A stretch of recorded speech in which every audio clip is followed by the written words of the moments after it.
What is the surprising impact of assets on your FAFSA? When you think about preparing for college, you might focus on grades and test scores. But did you know that how you manage your assets can play a big role in your financial aid? Let's break it down. The free application for federal student aid, or FAFSA, looks at your financial situation to determine how much assistance you can receive.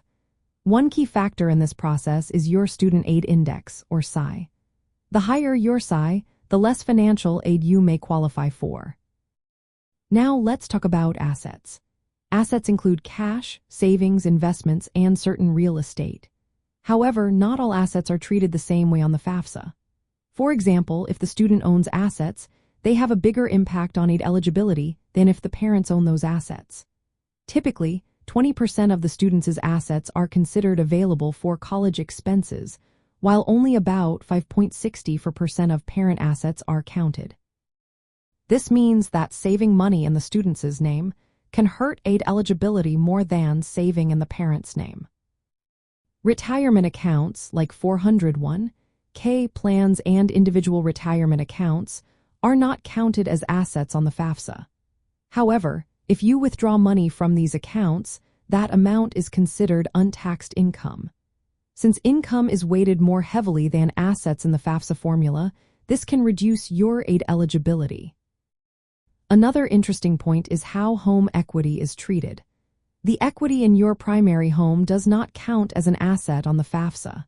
However, if you own investment properties or second homes, that equity is counted, which could lower your aid eligibility.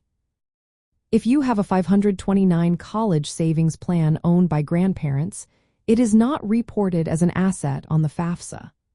But when you withdraw funds from that plan, it counts as untaxed student income, which can significantly impact your aid eligibility. Families with lower incomes, usually under $60,000 combined, may not need to report assets at all. This can help protect their aid eligibility.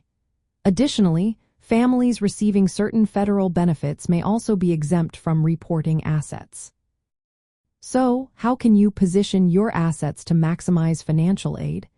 It's often better to save in parent-owned accounts or certain types of 529 plans. Converting student-owned assets to parent-owned accounts before filing the FAFSA can improve aid eligibility. When preparing for college, consider these practical tips.